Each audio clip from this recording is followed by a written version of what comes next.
Hey, everybody, welcome to Freedom Talk. I'm so delighted to welcome back my friend Abteen Vaziri to give some new perspectives on Iran. Of course, the April issue of Freedom Talk magazine is going to give some perspectives on Iran, on the Persian kingdom, you might say, that you're probably not going to find anywhere else. We have uh, uh, Annie Cyrus, who is Iranian born, who's writing for us. Abteen is writing for us, and we may have others of Iranian-American extraction. And I'm going to write some, and we've got a lot of authors. So that's coming out most likely next week. Abteen, great to see you again. I'm so excited to see your article for this next issue, but you and I were having a fascinating discussion about Iran yesterday. And although I'm a student of history and politics and everything else, I felt like I was at the feet of the master yesterday, learning some things I wouldn't have known otherwise. But maybe you can kind of refresh my memory on the conversation we were having. You had some really interesting perspectives on Britain's involvement in all of this. Sure. Yeah. You know what? And by the way, thank you so much for being a great supporter. And the cover of your your new issue is such a beautiful cover. And I know Annie had some input on that, and it looks amazing. I posted it, and I got a lot of really nice feedback on just the beautiful Persian art. A lot of times the mosques and the beautiful architecture that Iran has, they refer that as Muslim architecture, but those are Iranian architecture, and the mosques have the benefit of have these beautiful master architects and beautiful master. There's an art of Zarduzi, which literally means basically sewn with gold. But it's an etching, and just huge art. When I was in India, actually, the Taj Mahal basically copied that, and it was a Mughal ruler that built the Taj Mahal for a Persian princess that passed away, and that they kind of took that art of Zarduzi, and every piece of the Taj Mahal is literally hand etched inside stone. So that's why it took 30 something years to finish it. Wow. But this is part of Persia's art. It's not just written art, but sculpture art, hand etching art, woven of amazing Persian rugs that some of them are art pieces. This is a part of history. This is part of history of Persia, and this is why people just love Persia and Iran so much. And this is why Israelis that are former Iranians don't want the country to be nuked, because it has so much beauty, so much history, and so much. The country that's 5,500 plus years old, and people want to preserve a lot of that, right? And it's just beautiful culture and history, and a lot of civilization started there, right? Absolutely. Yeah, and I want to point out, I've been the last two slides, including this one, I was giving a preview of Annie's article, and she has this great book that I'm just starting to read.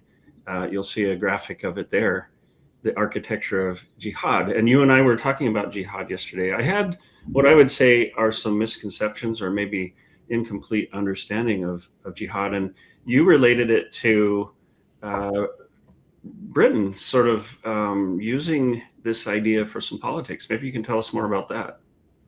Yeah. So, by the way, just to throw a curveball or softball at Annie, I just downloaded her book on Kindle Unlimited, and I ordered paperback. And you guys should check out her new book. It's called The Architecture of Jihad. I'm excited to go read it. And Annie was so amazing. First of all, Annie introduced you and I, which was great. And the first person to have me on her show when I was running for Congress, and she helped put me on the map, and I told her I'll always be loyal to her. And she's just such an amazing person, has such an amazing story, which, by the way, I didn't know when I first went on the show. Her background, her story, it's just incredible. But we talk about jihad. Listen, the Carter administration, my late father, who was in the Air Force, who always felt that Iran was backstabbed and betrayed, always told me that, never forget this name, Zbigniew Brzezinski. Brzezinski was, by the way, he was national policy or national security advisor under President Carter, but he was also involved in the administration under President Ronald Reagan. Both Ronald Reagan and Carter were outsiders, so there was a lot of today what we call the swamp that was kind of surviving and running the show, especially on foreign policy, and Brzezinski was one of them. And Micah Brzezinski, far lefty, and she's on CNN, but her father, created this whole concept of Islamic Jihad. And at the time, these so-called, geniuses that graduated from Harvard, they just thought they knew the world better than people that were actually running the world, like the Shah of Iran, who for 37 years kept these crazy Islamists at bay. He was, in my analogy that I make between the Iron Throne from Game of Thrones to the Peacock Throne, which is the current throne of the Pahlavi dynasty. I joke that there's a lot of similarities between the wall in Israel and the wall in Game of Thrones, and you have to protect the wall. And the Shah of Iran kept the savages, essentially the barbarians at bay. And then one day the British decided that they wanted to replace the Shah of Iran because he was becoming too powerful, and they didn't like the fact that Iran had nationalized the oil companies and kicked out the British Petroleum company, and they always just thought that Iran's oil was their personal property. They looked at Iran as a colony. Well, Persia was not a colony. Persia was a great superpower and never became a colony, but they really wanted to turn it into a colony, and the Shah and Iran refused, and we saw what happened in 1979. But let me step back. One of the things that you and I talked about is that in the 1920s, the British or Iran found oil in southern Iran, and the British had the technology, so they formed a partnership, and that partnership between the British and the Iranians was called the Anglo-Iranian Petroleum Company, or Anglo-Iranian Oil Company. And that company later on became British Petroleum, and it's BP as we know it today. But that entity, British Petroleum, BP, started as a partnership between Iran and the British government, the UK. And the agreement that they had was that the UK or the British would bring the technology and the drilling and all of the infrastructure, and Iran would provide the land lease, and they would split the profits 80-20.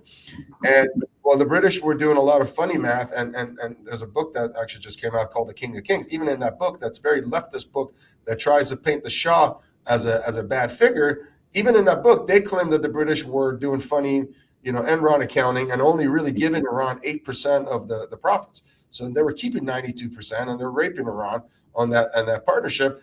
And the Reza Shah, the first Shah in the Pahlavi dynasty, the father of the Shah and the grandfather of the current crown prince, he used that 8%, that very little 8%, to completely build Iran's infrastructure, make it a moderate country, build a military, turn the country from only 20% literacy to almost 100% literacy with that 8%. And then the United States discovered oil in Saudi Arabia, and the United States was a lot fairer. So the United States and the oil companies went to Saudi Arabia and said, listen, we want to do a partnership, but we're going to do 50-50. So the Reza Shah was very unhappy with the fact that the United States was such a fair country to deal with, where they did this deal with Saudi Arabia at 50-50. And Iran was doing this unfair deal with the UK at 80-20. And even at 80-20, they were still cheating, only giving Iran 8%. And then it got even worse. For about 5 or 6 years, the British stopped making payments. And the Reza Shah went to them and said, hey, why aren't you making payments? Like, well, we can't really give you any money right now. We're in a recession. He said, well, this has nothing to do with your recession. We have a partnership, and we also have a country to run. And so that's when they nationalized the oil companies and kicked out the British out of Iran. And the British were so upset. They thought Iran was their personal property. They brought naval ships and tried to go to war with Iran. This is in the 50s. And President Eisenhower, a Republican, stepped in and said, you're not going to war with Iran. Iran is our ally, and we're going to protect Iran. So they kept, President Eisenhower kept the British at bay. And if you see, there's a video where the Shah of Iran talks about 40% of the world's oil going through their Strait of Hormuz. Today, it's only 20%. But at the time, 40%. And he said, if you're going to attack us, we're going to close the jugular vein of the world's economy. We're going to put the world economy. He wasn't talking about the United States. The United States were Iran's allies. He was talking about the British, that they were trying to go to war. And what did the British do? They couldn't beat Iran because Iran had the 4th largest military in the world. So what they did is they destroyed Iran from within and unleashed this Islamic Jihad on Iran with the help of Brzezinski. Brzezinski's idea was they were going to contain the Soviet Union by creating all of this Islamicism around the Soviet Union. Well, guess what? They handed all of Iran's oil to the Soviet Union because Russia is one of the biggest beneficiaries The Caspian Sea was owned 50-50 between Iran and the Soviet Union. When they broke into the Russian, small states, Iran's share of the Caspian Sea went from 50% down to 20%. Today it's only 12 or 13%. The Russians kept raping Iran and taking all of that. And what the Caspian Sea is important, it's the second largest gas reserves in the world, and it's got the largest caviar reserves in the world. So imagine, really? Wow. all the beluga caviar in the world comes from the Caspian Sea. So the Russians now have, and now the Uzbekistan and Kazakhstan, all these other countries. I was going to say probably the Caspian Sea. Stolen all this natural resource from Iran. So the British, even though they created this stupid idea of Islamic Jihad, took Iran over with the turbans instead of crowns, the mullahs. And in Iran, it's a joke that if you turn over these turbans that these mullahs have, every single one of them will say "Made in Britain." And so the way that Iranians look at the current mullahs is that it's really the continuation of the Qajar dynasty, which was this puppet government, this puppet king that belonged to the British. And they took all his natural resources, all the stands. Ostan in Farsi means state. And all the Ostans were states of Persia. One by one, the British got the Qajar king to sign over every one of these states, and they all became British states instead of Persian states. And finally, Reza Shah, who was a military leader who had the same height as you, 6'4", was a very, very big figure and very, empowering figure. He basically did a coup and kicked the Qajar king out, and the British always hated it because the Pahlavi dynasty was always loyal to the United States, was a good ally of the United States. The British didn't like that. So finally, they were able to overthrow the Pahlavi dynasty with the mullahs, which we argue it's a continuation of the Qajar dynasty, which was a puppet of the British government. Sorry for that long-winded answer. No, that's great. I was just sitting here keeping up, and what an amazing story that is. And a lot of people haven't heard that, and they also haven't heard the premise of my article that's coming up, which is that Persia and Israel were allies for many, many years, starting with King Cyrus making it possible for the kingdom of Judah to rebuild the temple, the second temple. And it's a very, very interesting story. And I make the point that I hope this is totally accurate, but I make the point that they were cooperative even after Israel declared statehood in 1948. And really the relationship went south after the Islamic Revolution. Can you tell me about that? Does that strike you as a true statement? Well, somewhat. Let me kind of clarify that a little bit. So when we talked about King Cyrus, I think it's important to understand history. King Cyrus was the father of the Persian Empire. There was the Caspians and the Medes, and there were two different powerful Persian empires. And King Cyrus was the son of the Caspian king, and then his mother was the daughter of the Mede king. So he basically kind of like the Prussians joining forces, the Caspians and the Medes joined forces, and he created the Persian Achaemenid Empire. And one of the things that he created was the first Charter of Human Rights, which today sits at the United Nations, the same feckless United Nations that will do nothing for the people of Iran. They have the silent surrender of the people of Iran in the United Nations, but they refuse to do anything. And then it's a joke that they invite Iran to all these different organizations, including human rights organizations and women's rights organization. And it's a joke because the Islamic Republic, we know how they treat women. They gang rape women and they treat women like second-class citizens under Sharia law. But anyway, to kind of talk about the history, when Alexander the Great, basically attacked Persia and won, he didn't consider himself a Macedonian king or the Greek king. He considered himself a Persian king because Persian Empire was just so vast. He defeated the Persians, but he considered himself a Persian king. Which didn't necessarily make him popular with all of his soldiers. It didn't. That is very true. Yeah. But fast forward, these Islamists, they hate Cyrus. And by the way, Cyrus freed the Jews. He took over the evil king of Babylon, who for 47 years had been basically destructive to the Jews, and they basically enslaved the Jews. And then Cyrus the Great, after 47 years of them being in this Babylonian king's captivity, went and freed Babylon and gave them gold to go rebuild the second temple.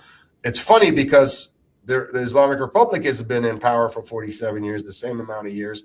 And now Israel is helping kind of return that favor. And President Trump happens to be the 47th president. So there's a lot of similarities in that story.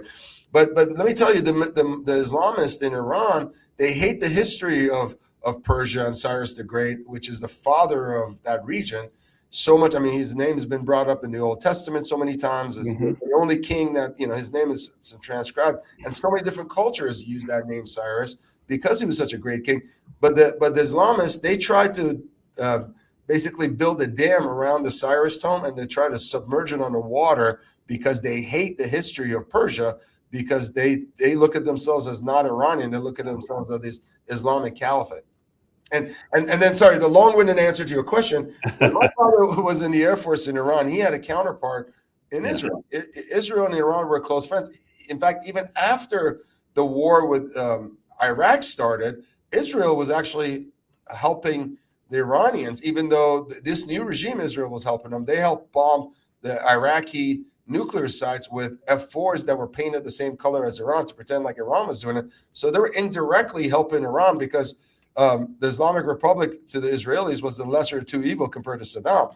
But it's interesting because there's been a lot of close relationships between the Israelis and Iranians, and everybody in Iran loves Bibi Netanyahu so much. They make songs about him, they make videos about him. That is so. Bibi Netanyahu is the most popular figure in Iran, followed very closely by President Trump.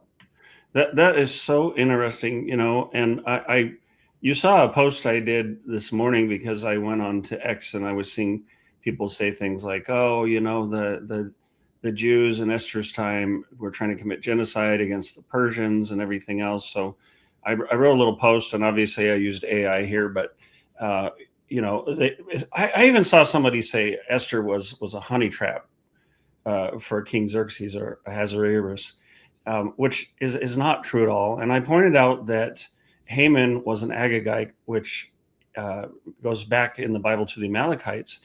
And the Amalekites were a group of people who, according to the Bible, slaughtered and harried the stragglers when Israel left slavery in Egypt, and were very cruel, and continued that pattern for 350 to 400 years. They're also the same people that Samuel told King Saul to wipe out, and Saul didn't completely obey that. So the perspective of the Bible is that these people were given many, many years to reform, and they continued to persecute people. Haman became an authority in the king's court, but this whole idea that the Jews slaughtered a whole lot of Persians, I find that disingenuous, because what King Xerxes did was found a way around Haman tricking him into a law of the Medes and Persians, which was inviolable, and allowed the Jews to defend themselves. So by decree, he couldn't have the Persian army go in and protect the Jews. But what he did, if I'm understanding it correctly, is he allowed the Jews to defend themselves. So the whole idea that the Jews went out and massacred Persians is kind of laughable. I mean, they were a very tiny population within a vast empire. If they would have actually done that, they would have been wiped out. I'll tell you a couple other interesting stories about Cyrus the Great.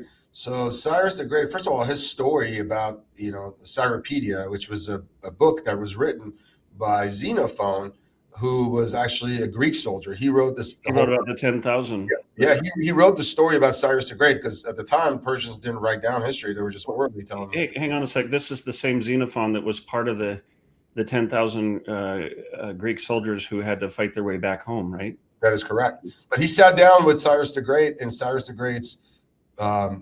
Great had built this amazing garden, and his garden he named Paradisius. So the word paradise comes from Cyrus the Great's garden. Oh, and wow. Xenophon, when he was sitting interviewed Cyrus the Great to write this book, because the Persians weren't writing stuff yet, he said, "How many slaves did it take you to build this garden?" He goes, "We don't have slaves in Persia. We've never had slaves in Persia. I've built this garden with my own hands. I never eat lunch, dinner, or breakfast without going and breaking a sweat, building this garden with my own hands." And this garden was so magnificent, so beautiful, it was called Paradisius. And the word paradise originates from Cyrus the Great's garden, which is an amazing garden. Yeah. Well, that's fascinating. I'll tell you another interesting story. So I went to law school at UNT in Dallas before I moved to New York and finished at Fordham Law School, where President Trump went to Fordham actually before he transferred out of Fordham to Wharton. But anyhow, my dean of my law school was an amazing guy named Royal Ferguson, and he was a federal judge appointed by Bill Clinton. He actually sent me a campaign contribution and said, listen, I'm a Democrat. I don't agree with your politics, but you're a good guy. Here's my campaign contribution. But Royal was such an amazing man. I actually shared the story with him that Thomas Jefferson, when he was trying to create the United States, he read 3 books. And those 3 books that he read was Machiavelli's The Prince. And then he had 2 versions of that Cyropedia book that I just mentioned to you that was written by Xenophon. One of them in the original Latin, the other one in English. So he read 2 versions of it. And then when he created the United States, the idea of stands or stans, which were individual states that had their own autonomy but paid homage to the big country, which was the Persian Empire, he copied that with the states in the or the founding fathers copied that.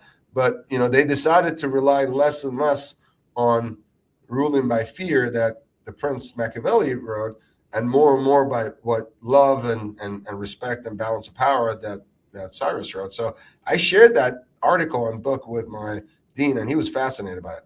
Wow, that's so cool.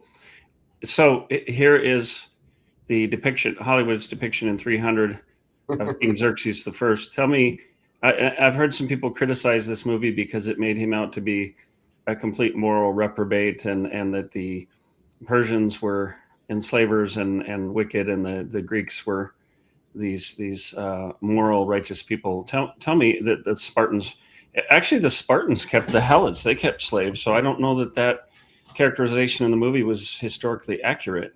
It was very inaccurate, and it actually really ticked off a lot of Persians because, think about it. If you could compare the Greeks at the time and the Persians at the time to the world today, Persia would be the United States. Persia would be the superpower, and the Greeks were like the Somali pirates. There were pirates that were going and taking Persian ships at sea. So the Persian Empire got, Xerxes got so sick of it that he sent an army to go squash these pirates. And then the Persians were sophisticated. And by the way, they didn't look like any of these people that, they had depicted in the movie. The Greeks were the hairy, they didn't have the 6-pack abs. They were the pirates. And then in this movie, they depicted the Persians as somehow barbarians, but they were the superpower. They were actually the ones that were trying to protect their army against the Greeks at the time, which were pirates. And so they sent this massive army to go squash this. And that was a story about Leonidas and 300. Wow. But it was historically inaccurate, and it really ticked off a lot of people. Another movie that ticked off a lot of people is that the movie Prince of Persia. Yeah, it didn't include a single Persian person in that movie. Hollywood just decided. Oh my gosh! And I really do like that movie. I didn't know that. You mean Jake Gyllenhaal isn't Persian? Well, this, I think I just pulled this up, and this is why I'm looking down a lot, because I'm looking for resources. I believe this was the route by which Xenophon and the 10,000 made their way back to their homeland. But I have to recommend a really good book. I love Con Iggulden, who wrote The Dangerous Book for Boys. A lot of people may not realize he's an excellent author of historical fiction, and the Falcon of Sparta is all about Xenophon and the 10,000. It's a really good book. If there isn't one already, and I'm not aware of it, we need some good movies on Xenophon's 10,000. I think we need a book on the whole story, how fascinating the story of Cyrus the Great is. We probably don't have time for me to get started on it. I do too. It's a fascinating story. And by the way, this is told by... So apparently this was Esther's husband right here? The enemy makes him sound so amazing. So the truth might have been even more amazing than that. So apparently this was Queen Esther's husband right here, Xerxes the First? Yeah, but Xerxes didn't look like that. Xerxes had long hair, long curly hair, and big beard. And of course, in Hollywood, he looks like a trans man, but that's Hollywood for you. Well, and they had him suggesting all kinds of sexual deviancies, but it seems to me like reading the Bible. First of all, Cyrus, what is it? Is it Ezekiel? Which book or books of the Bible refer to him? In the Old Testament, he's mentioned, I don't know, 30-something times, I think. Yeah, that he was instituted by God to fulfill this role. And it seems to me like King Xerxes with the husband of Esther was a pretty moral guy. I mean, other than the fact that he had multiple wives, but that was part of the culture, I guess. But it's a fascinating story. I'm going to take a real quick break, run a little promo on Freedom Talk Magazine. I want to encourage you, if you're out there, go to realfreedomtalk.com. You'll get a pop-up, or you can just go to the Freedom Talk Magazine page and subscribe for free. You'll get the whole Freedom Talk Magazine. Better yet, do the premium subscription, which is ridiculously cheap for what you get. It's $50 a year or $5 a month. And show us a little support, because we're not just reporting the news. We're giving depth and perspective that's so important for really understanding what's going on today. America's founders warned that without knowledge and virtue, no nation can remain free. Yet through the steady infiltration of Marxist ideology, we have been stripped of both, and we are no longer a moral and educated people. To save America, we must spark nothing less than a national renaissance. That's why you need Freedom Talk Magazine, the journal of truth and virtue. We cultivate enlightened thinking and principled living, offering unique insights into the issues and remarkable people defining our world. Sign up today for your free subscription to Freedom Talk Magazine and join the new American Renaissance. All right, great. Hey, and like I said, you are going to be featured in the Iran issue. And like I told you, I've really thought seriously about creating a special section in upcoming versions, issues of Freedom Talk Magazine. It's a monthly magazine. We tend to focus on one particular topic each month. Last month, it was the sanctity of life, dealing with the concepts of abortion, assisted suicide, and transhumanism. But I would really like to do a section from that Iranian perspective, Iranian-American perspective, and also from the perspective of the attempted conquest of the United States by Islam. I know that you are a real critic of Islam, and you're someone who's fighting this quest by Islamists to take over the United States of America one community at a time. Let me play a real quick video, because I just recently interviewed Sheriff Richard Mack, and he shares some of his experiences at CPAC with a whole lot of Iranians there. The thing I noticed at CPAC was that there were dozens and dozens, maybe 100 or more, of Iranians, and they had signs. And I go, oh no, we got Iranians protesting the war in Iran, or the military involvement, and it turned out it was just the opposite. They were chanting, "Thank you, President Trump. Thank you, President Trump," over and over. And I know one of them who went, and I know his feelings on it. Well, and I was standing there watching them, and I was asking them about this, and they said, "Who are you?" And I said, "Sheriff Mack, and I totally believe in America and believe in you." And they asked to take a picture with me, and I did, and it's one of my favorite pictures. So, Sheriff Richard Mack, a real patriot. I'd love to introduce him to you sometime. And when I said I know one of them there Iranians who went to CPAC, I was of course talking about you. Speaking of this accent, you are in fact from Texas. You ran for Congress in Texas, and a major part of your platform was going against Islam's designs for the United States. So, if I remember correctly, you were born into an Islamic family. Is that correct? Yeah, it's correct. You know, when I was actually on Grant Stitchfield's show, and he said, he's a good friend. Yeah, he's a good guy, and he said, listen, let's hear from a guy who's a Muslim. And I was like, let me correct that. I was born Muslim, and people in my family are Muslims, and then my sister got mad. She said, "Who in our family is Muslim?" So the whole concept of Muslim with Iranians, it's a very touchy subject, because we're labeled as Muslim. None of us ever practice Islam or even believe in any of it. We all eat bacon. We love bacon. We all eat pork. And I remember my father, who, at the time, he was born Muslim, obviously. When I was a kid, we would go drive to Armenian neighborhoods because he loved ham, and he loved mortadella that had pork in it.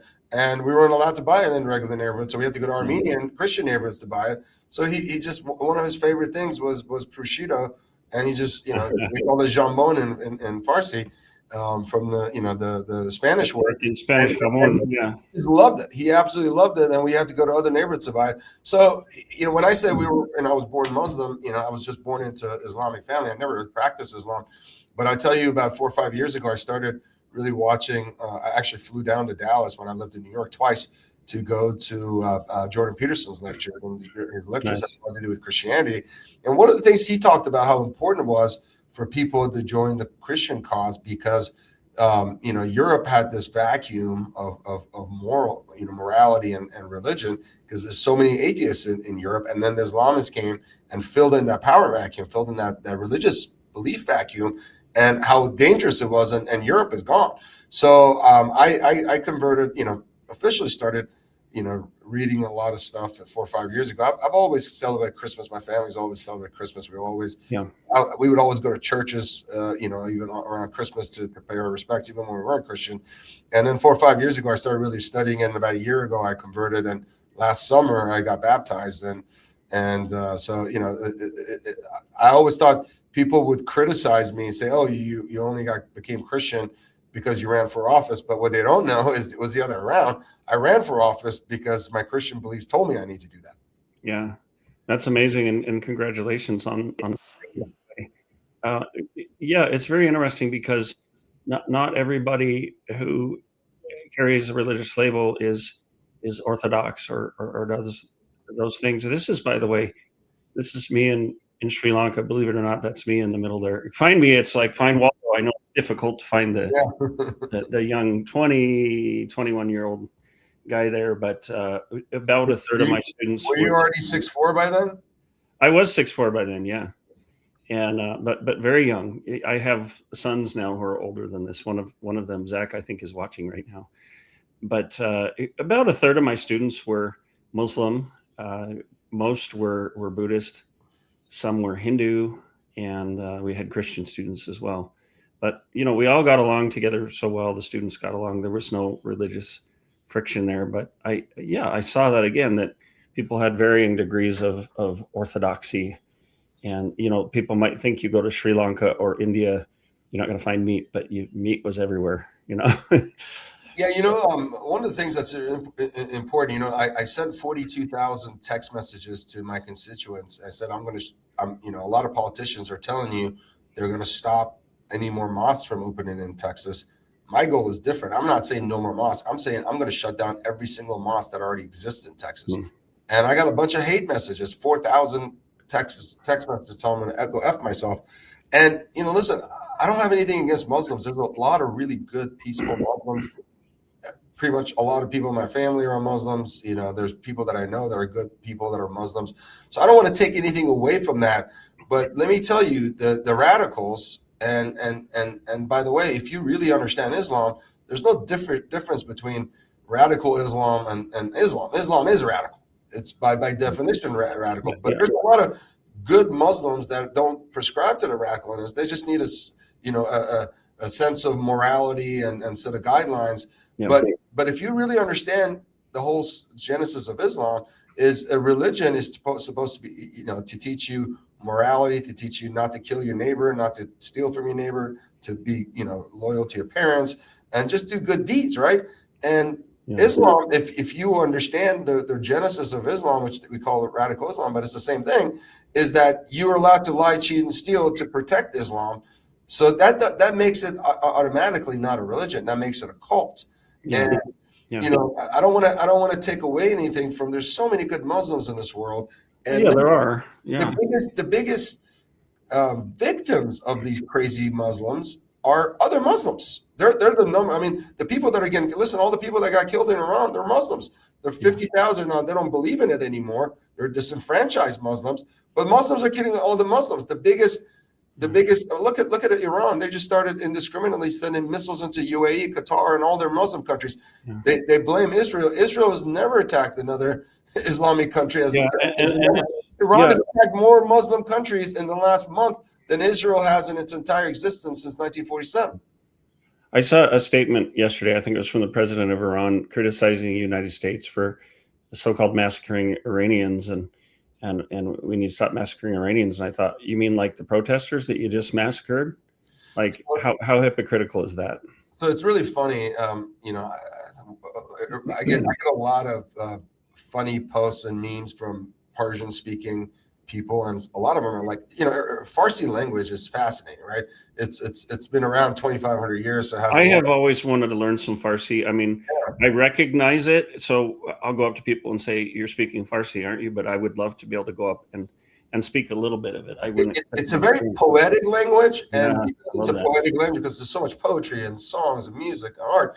But it's such a poetic language because it's had many years to, like, some words, there's 4 or 5 different ways of saying the same word. So it makes it a very poetic language, but it also makes it very interesting and funny because there's so many jokes that are so funny in Farsi that don't really translate. You can't translate them. And I get so many funny things, but there's a video going around about the Pezeshkian, the current president of Iran, Masoud Pezeshkian, and his real last name wasn't Pezeshkian. It was like Pozder. Somebody actually posted that to me. But Pezeshk means a doctor, somebody that's in the medical field. Pezeshkian means somebody in the medical field. This guy calls himself a doctor, and my uncle, he said this, and it's funny. He said, in one meeting he'll say, "Oh, I used to be a heart surgeon." In another meeting he says, "Oh, I used to be a brain surgeon." He was never a surgeon. In fact, he never went to medical school. In fact, he probably never even graduated high school. The guy is illiterate. The guy cannot read or write Farsi. He can read Turkish, or he can speak Turkish, but Farsi, he doesn't have a command of the Farsi language. He knows zero English, and then for him to have written such a elaborate letter to the American people using so much propaganda to try to fool the lefties and the Gen Z, it's a joke because he calls himself Dr. Pezeshkian, but he's not a doctor. He's barely literate, and he's illiterate, in fact. Well, that's fascinating. I didn't know that. Most people probably wouldn't in this country.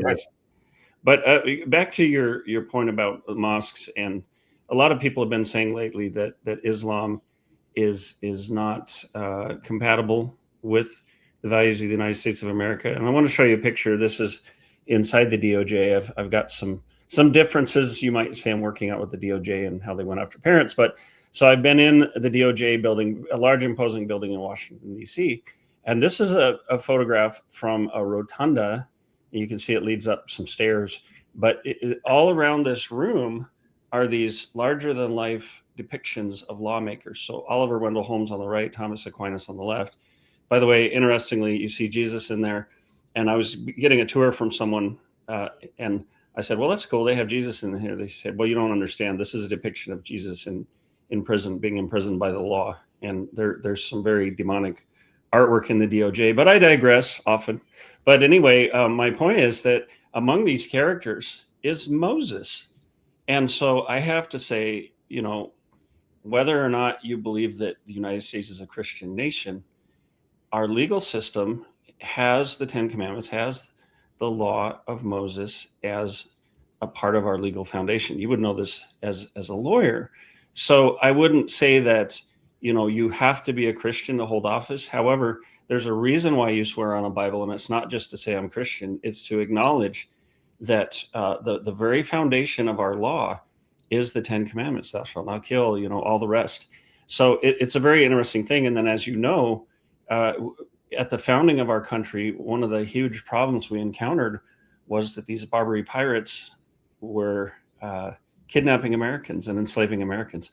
Maybe you could talk a little bit about that, because I've heard a lot that the slavery of Europeans, Americans, was a lot more than people might think. I mean, we get a lot of talk about the slavery of blacks, but what about the slavery of Americans and Europeans by Muslims? Yeah, so you probably didn't know this about me, but I was going to go in the Air Force. I wanted to be a fighter pilot when I lived in California when I was a kid. And when I was 15, I went to Marine Corps boot camp for 2 weeks and graduated from a devil pup program. Marines are known as devil dogs because the old adage was that they fought so hard they looked like devil dogs, right? And so the junior program was devil pups. I was a devil pup. And so, in the Marine hymn that they said, "From the halls of Montezuma to the shores of Tripoli," the shores of Tripoli was one of the first adversaries we had in the United States. And so many of our ships were getting basically overtaken by these pirates. We went to 2 wars against them, and they had taken somewhere between 1.5 million Americans and Europeans and turned them into slaves. So much so that Thomas Jefferson at the time, I think, sent a representative to go meet with these people in the Barbary Coast. And the argument was that, hey, we weren't involved in the Crusades. We never took anybody's sides. Why are you attacking us? And the answer that they gave is that, listen, under Islam, we have this concept of booty where, we get to, fight the enemies, and anyone that's not Muslim, it's considered infidel, which means they're fair game. We're allowed to attack your ships and take your booty as our spoils of war. So our religion says we could do this, so we're going to keep doing this. And so we sent some ships and we want to destroy them and with the Marines, and the rest is history. But we've been getting attacked, and there's a lot of people in the U.S. We caused this Islamic radicalism. We caused this. No, let me tell you, this concept of Islamic radicalism, where it started with the Soviet Union. Soviet Union started these terrorist training camps, these Marxist Islamist terrorist training camps in Czechoslovakia and in Poland in the 1950s and 1960s. Some of the people that attended these camps were Yasser Arafat and Rafsanjani and Khamenei, which was the current supreme leader. But Khomeini himself was a militant. Khomeini, which was a figurehead, was Ayatollah. But Khamenei was a terrorist. Khamenei and Rafsanjani met at the same the Soviet terrorist training camps with Yasser Arafat, and they came up with this idea. They didn't create the Muslim Brotherhood. The Muslim Brotherhood was created in Egypt, but the Yasser Arafat created the concept of terrorism. And let's go back in history for people that are history buffs. During the time of Omar Khayyam, was a very famous mathematician in Iran and poet. Poet. I have a book of poetry by him right here somewhere. During the time of Omar Khayyam, there were Persians and Arabs were living, in the same areas, and the Arabs created the concept of assassins, and this was Hashashians, right? Hashashians became the assassins. So the Arabs in that region created assassins, and then they created terrorism. These two concepts were all created under Islam. Hashashians were the first assassins of the world. The word assassins comes from Hashashians, which was during Omar Khayyam's time. And terrorism was invented with Palestinian Liberation Organization, Yasser Arafat, but they were propped up by the Soviet Union. The Soviet Union created them as kind of a guerrilla warfare to go fight the West, and created this concept of terrorism, which made it fair game to blow up innocent people. So we see this connection even today between the communists and now it's, I think, primarily the Chinese communists and the Islamic world. And it seems like there is a real ideological nexus of these two. While socially and culturally, they may diverge, because right now Marxist movements include transgenderism, all those types of things. And I, as a side note, I have to say that, oh gosh, who was it? I have to jog my memory banks here, but he said that basically these people are just useful idiots for the communists, because what they do is they serve as a destabilizing force. But once the communists get control, they're going to line them up against a wall, because they don't want that instability anymore once they get into power. But in Iran, that's exactly what happened. The communists, the Marxists, communists, and the Islamists all ganged up together. And then they, in fact, there's a Marxist Islamist terror organization called the MEK, which, by the way, showed up at CPAC, and there were some, dirty messages. So these guys were designated by the State Department as a terror group in 1997 under the Obama administration, when Hillary Clinton was the Secretary of State. They paid a lot of lobbying money to Hillary Clinton, and Hillary Clinton removed them from the terror group in 2012. But they're trying to kind of rebrand National Council for Resistance of Iran. They're a Marxist Islamist terror group that basically are the ones that started the Iranian Revolution, handed the power to the mullahs, and the mullahs, the Islamists, were more brutal. Once they got into power, they killed these guys off. These guys ran a terrorist camp called Camp Ashraf in Iraq, and during the Iran-Iraq War, they fought on the side of Saddam Hussein. Saddam Hussein, they were essentially prostitutes or mercenaries for Saddam Hussein. And then when the U.S. the second Iraq War happened, the U.S. didn't know what to do with them, so they allowed them to go to Albania. Today, they have a terrorist camp in Albania, also called Camp Ashraf, and many prominent Republicans are taking money from them under guise of another organization, but it's essentially them. And the leader is a woman named Maryam Rajavi, who was the wife of another guy in the organization. The guy that was leading the group was a guy named Masoud Rajavi. He stole, following in Muhammad's footsteps, he stole one of his guy's wife and said, God told me I need to take your wife. And then he's hiding behind the scenes and making his wife the face of this council of resistance and calling it a feminist organization. That's why they were able to fool Hillary Clinton, and Hillary Clinton took a bunch of money. They're like, oh, this is a women-led organization. But these guys are a terror group. They're evil. They're Marxists. They're Islamists.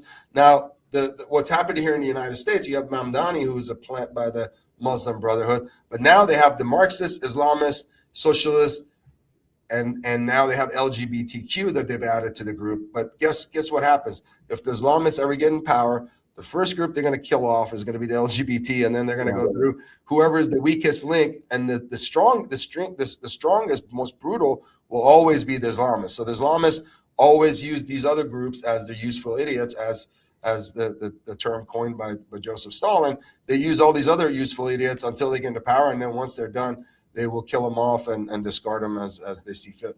Yeah, I this is a problem with producing as I go. I have to recall facts.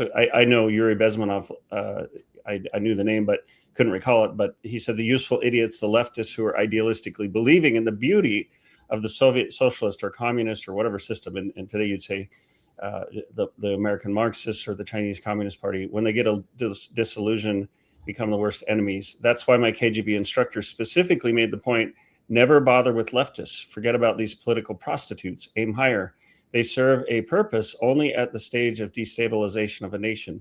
For example, your leftists in the United States, all these professors and all these beautiful civil rights defenders, they are instrumental in the process of subversion only to destabilize a nation. When their job is completed, they're not needed anymore. They know too much. Some of them, when they get disillusioned, when they see that Marxist-Leninists come to power, obviously they get offended. They think that they will come to power too. That will never happen, of course. They will be lined up against the wall and shot. So these people who think, oh, we're going to wave the Palestinian flag and we're going to talk about Islamophobia and everything. Let's say if the Muslims were to get control of the United States and implement Sharia law, which God forbid that should ever happen, what would they do to the transgenders, the queer, the LGBTQ, all that stuff? Well, we don't have to guess. There's sometimes you have to guess, but other times, people are like, oh, what happens if the U.S. becomes an Islamic caliphate? Oh, it's going to be great. It's going to be wonderful. Well, we already have history as a tool to teach us, right? What happened with Iran, who had one of the top, governments, one of the most secular governments, the 9th biggest economy in the world, the largest military. What happened after 47 years of Islamism? We see what happened: 30% unemployment, mismanagement, and the people are starving. And these guys spend $40 billion to build these underground nuclear facilities, underground missile facilities. They built 10 of them. So they spent $400 billion building these, and the people are starving. And with the transgenders and the LGBTQ, we don't have to guess. What did they do with the LGBTQ in Islamic Republic of Iran? They take them to the top floor of a building, they blindfold them, they tie their hands, and they throw them off the building and plunge them to their death. That's what happens to them. And the useful idiots, all they got to do is study history and go look what happens to LGBTQ in Iran to understand what's going to happen to LGBTQ under Islamic Caliphate here. You don't have to guess. You can just see history and what's happened to them. Yeah. Absolutely. It is. You're right. It's a good case study, and it's happened over and over again in Stalinist Russia, in the Soviet Union.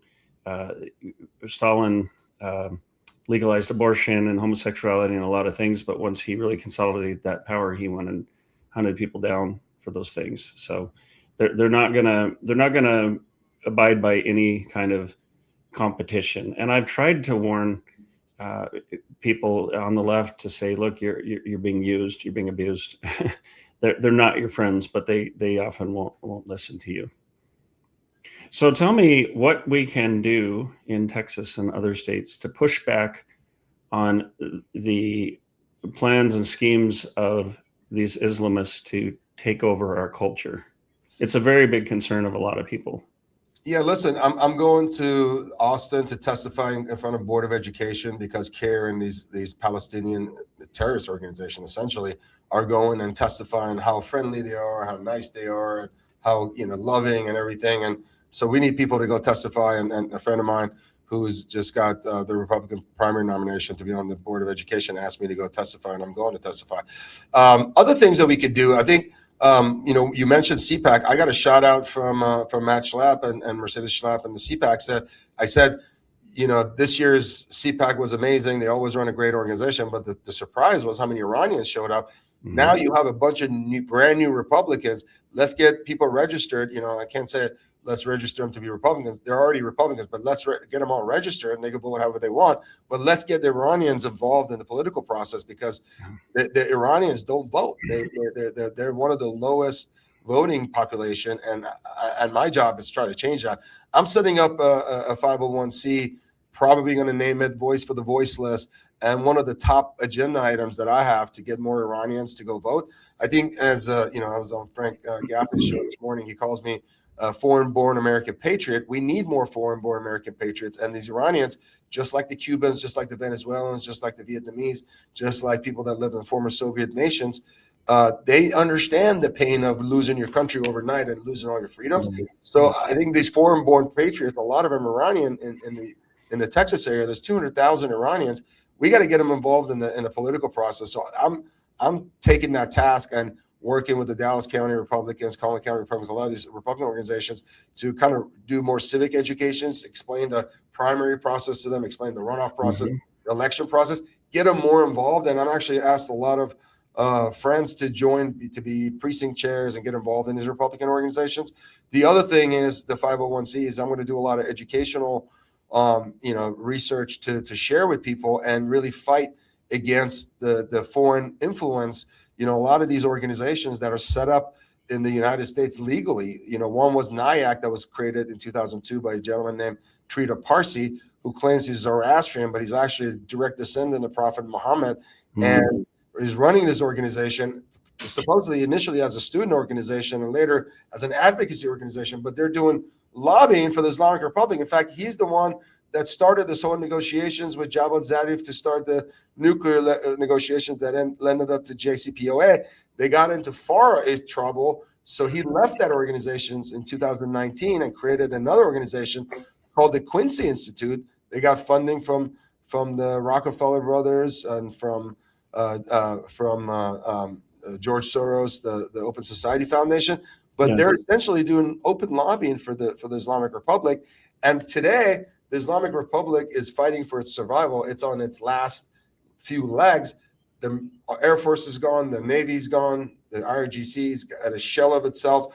But, they're not really producing oil. But they still have, the Treasury and billions of dollars. So they're just pushing money into influencers and people like Trita Parsi and Quincy Institute and NIAC to try to fight for survival. They're hoping that they could survive and then they could regroup. But all of this stuff, the Islamification in Texas, the mosques opening, Caribbean here, all of this is funded by the Islamic Republic.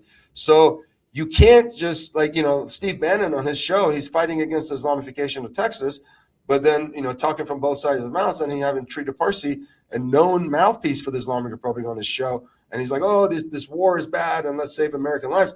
The Islamic Republic's lobbying organization, the mouthpieces are so sophisticated. They don't say, oh, Iran is good, let's help them survive. They say, oh, Iran is so bad, but they're going to die on their own. We shouldn't risk American lives. But these people are getting paid to say this, and they're paying a lot of influencers behind the scenes. So another point of Voice for the Voiceless is to pinpoint and going after all the financing sources of these terror organizations, the IRGC, Hezbollah, Hamas, all of these organizations, the Muslim Brotherhood that are tied to funding and trying to grow this Islamic caliphate and nip it in the bud now before they become too powerful. Once they get 10%, 20% of the population, once they get started getting elected in office like they're in the UK, the United States is over as far as we know it.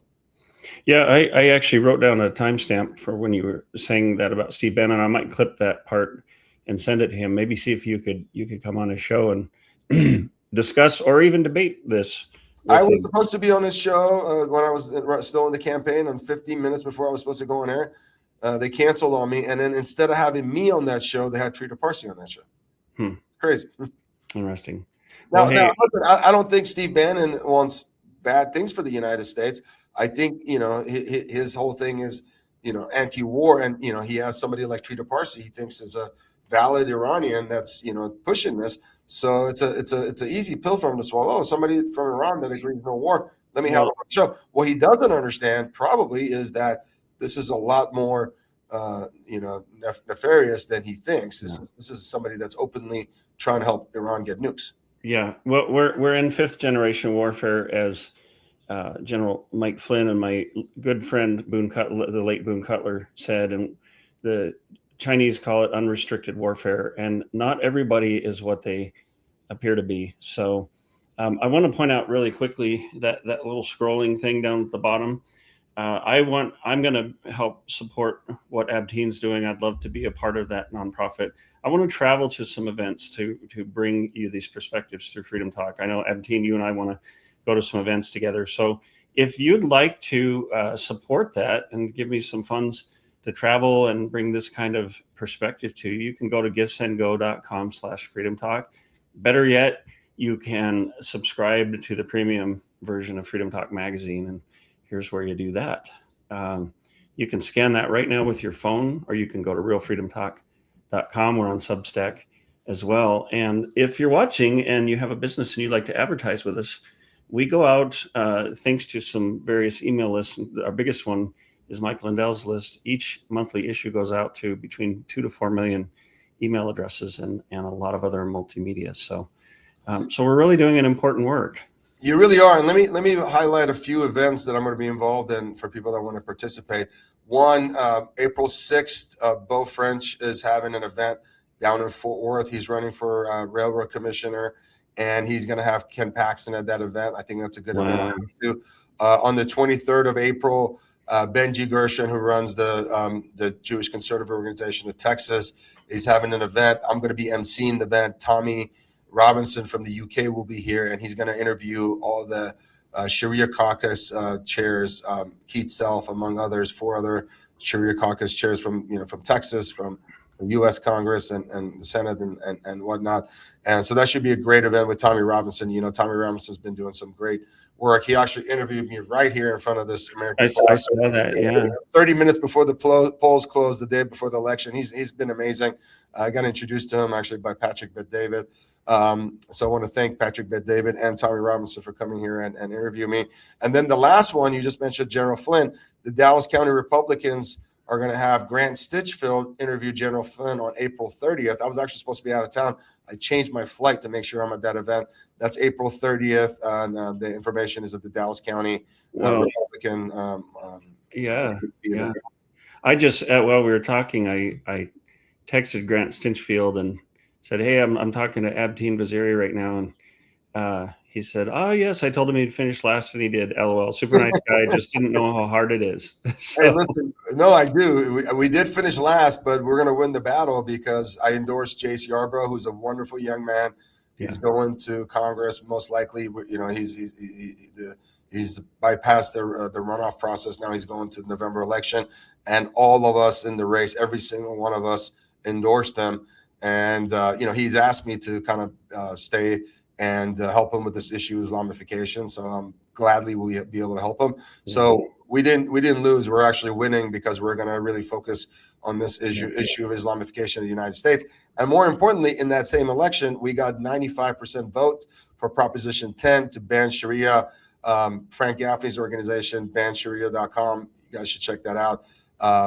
And so, we're staying in the fight. The goal as the first time running in Congress wasn't to win. The goal was to stay relevant and focus on these causes, which are being very successful. Well, I've watched the audience on this live here growing as we go. And if you're watching, I encourage you to, I'm going to post this on realfreedomtalk.com. I'm going to put it on X. So watch for that within the next day or two for sure. And share it with your friends. You can also send them to X, and they'll see the live version there. So share this with your friends.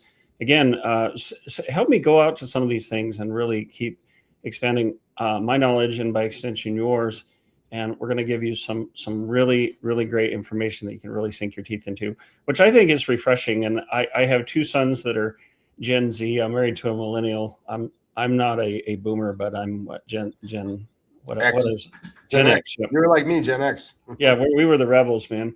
But what I'm finding is even my Gen Z sons are saying, it's really cool. We have all these memes and everything else, but it's really nice to be able to see something where you really unpack something and we're challenged to think critically. So, and it's funny because some young people that age, they think it's a novel thing to get something in print. One day I'll start printing Freedom Talk magazine again, which is how it started. But we could talk for hours. You know that. I know that. I consider you a great new friend and ally. And thank you so much for coming on today. Thank you so much. I'll leave you with one last thought. And this was very apparent at CPAC. What President Trump did for the Iranian people, for the Middle East, and for the world, really, during taking this risk during the midterms to do this at to the Islamic Republic at their weakest point, Iranians will never forget. I suspect we're going to have 2 million new Iranian Republican voters in the United States and about 200,000 new Republican Iranian-Americans in Texas. So if you're Iranian-American that you're watching, or if you're involved with Iranian-Americans, I'm going to be very involved in the process of getting every Iranian-American education on the civic process in the United States and making sure everyone's registered to vote. That's fantastic. We definitely need to do that. I want to introduce you to Dr. Robert Renteria, who has become a friend as well. I don't know if you know Dr. Robert Renteria, but he's got these books, From the Barrio to the Boardroom, a whole series of 3. And he's talking a lot. We're talking a lot about how the GOP needs to embrace people from other cultures, Hispanic. Now we add Iranian to that. We need to embrace people who come from different heritages, but share these values of the sanctity of family. And I've also, and other values, I've also seen, which excites me, that I keep hearing that just hordes of Iranians are converting to Christianity. Oh my God! Let me tell you that if you got a second. Yeah. So when I started organizing, my show, I can take as long as I want. Yeah, perfect. So let me tell you, I started organizing or getting involved in organizing a lot of these Iran rallies. We did one at Dealey Plaza, we did one in Frisco, one in Plano, and there's a lot of amazing Iranians that I've met through this organization. We have a group chat. There's 100 people on it. These guys spent their own money, got all the licenses to have a rally outside CPAC. We have a gentleman who's Jewish American in Broward County running for Florida's 23rd district for Congress. He came and spoke at the rally. One of the guys that ran against me, his name is Monty Montanez in Texas 32. He came as a former combat veteran that served in Kosovo. He came and joined the rally. So a lot of Iranians are doing a lot of great work, right? And I got invited to one of these organizing events. Like this was like in January when it was like snowing. It was like 10 degrees outside. And we went to La Madeleine in Plano, and I didn't want to really talk about me converting to Christianity. I wanted to kind of keep that private because I just didn't know if they were going to judge me or ask me questions. And they brought it up, and I was like, all right, well, yeah, I'm a proud Christian. I got baptized this past summer, and I was shocked. All 25 of those people that were there, they're all Christians. Wow. And it wasn't one or two of them. All of them were Christians. I think only 2 of them were Armenian born. The rest had converted. At CPAC, every single Iranian that I met was a Christian. They're either secular or Christian. So Dr. Hormoz Shariat runs Iran Alive Ministry. I was on his show, did a Farsi language show that broadcasts into Iran. He has 120,000 people in his ministry that are Christians inside Iran. When I was in their offices in McKinney, he showed me pictures of underground baptisms, underground weddings, underground Bible studies, passing out Bibles, which, by the way, each one of those is enough to earn you a death sentence in Iran. Yeah. So the idea is that there may actually be somewhere between 3 to 10 million Christians in Iran, but because of fear of getting killed, they're not really openly Christian. But once Iran is free, you're going to see there's going to be a lot of Christians in Iran. And I hear China and Iran are 2 of the fastest growing Christian nations in the world right now. Wow, that's amazing. That blew my mind. I was shocked. I had myself come to this conclusion, and I've worked with people, but to see how many other supporters I have that are like-minded, that came to the same exact conclusion on their own. I didn't convert them. They all converted. We all met. well, we all were thinking the exact same thing. Well, it seems like one thing about Christianity is the more you persecute it, the more it grows. And I have met people from the underground churches in China, and they're worshiping at the threat of their lives. So it's really something to see, and it's really great to see this happening within the Iranian community too. I just actually took a screenshot of something I want to show you because Annie Cyrus has covered this topic. It was in the, December 2025 issue of Freedom Talk magazine. Beautiful article about basically people trying to actually target Christian young men to take advantage of their confusion, their frustration and anxiety about not being able to afford homes, being called toxic and all these things. They're trying to recruit young men based on that frustration. We need to have these young men turn toward Christianity, because if there is a religion of peace, from the very scripture itself, look, every religion has abuses, but based on the scriptures itself, Christianity is absolutely a religion of peace and even loving your enemies. So, yes, I'll give you another example. When I got invited to the mosque, the East Plano Islamic Center, which the acronyms are EPIC. That's the mosque that's got a lot of attention. Now it's a Sunni mosque. There's a lot of Shiite mosques that are being funded by the Islamic Republic too. But I got invited to a candor forum. I went there and I said, "Are you women, okay with being worth half as much as men under Islamic Sharia law?" And they all started shouting and screaming. yeah. And then they were bad mouthing, including other candidates that were congressional candidates that were there. They were bad mouthing Israel and talking about how Israel was, killing Iranians. I said, no. Not one single Muslim country came to the help of Iranians. The only country that came and helped the Iranians was Israel. And, they started shouting. They called for my beheadings. They were just cursing and being loud. And I said, listen, I asked them, they had done a prayer right before the forum started. I said, I just noticed you guys did a prayer. Did you guys pray for the people in Iran? There was, 40,000 or so got slaughtered. And they were Muslim. They're your religion. I'm not asking you to pray for me as a Christian. I'm asking you to pray for other Muslims. And they said, no, we won't pray for them because they're Mossad agents. Well, my church, Fellowship Church, with Ed Young, at my church, I filled out the prayer card and I said, could you please pray for the people in Iran that are getting slaughtered? A pastor called me and prayed with me. Wow. And he didn't ask me what ideology they had. He didn't ask me if they're Republican or Democrats. He didn't even ask me if they're Christian or Muslims. He just prayed for them. But the Muslims would not pray for them. So that tells you that's why we need Christianity. And another reason we need Christianity is because these fighting and wars have been going on in the Middle East for thousands of years. And, this eye for an eye that's part of the Muslim culture is going to just keep killing each other. What we need is the power of forgiveness that Christianity offers. And what people don't know, I've learned the power of forgiveness. I had a lot of anger and hate in my heart that with Christianity I was able to relieve. And people don't know the power of forgiveness is not really for your enemy, it's not really for your adversary, it's for you.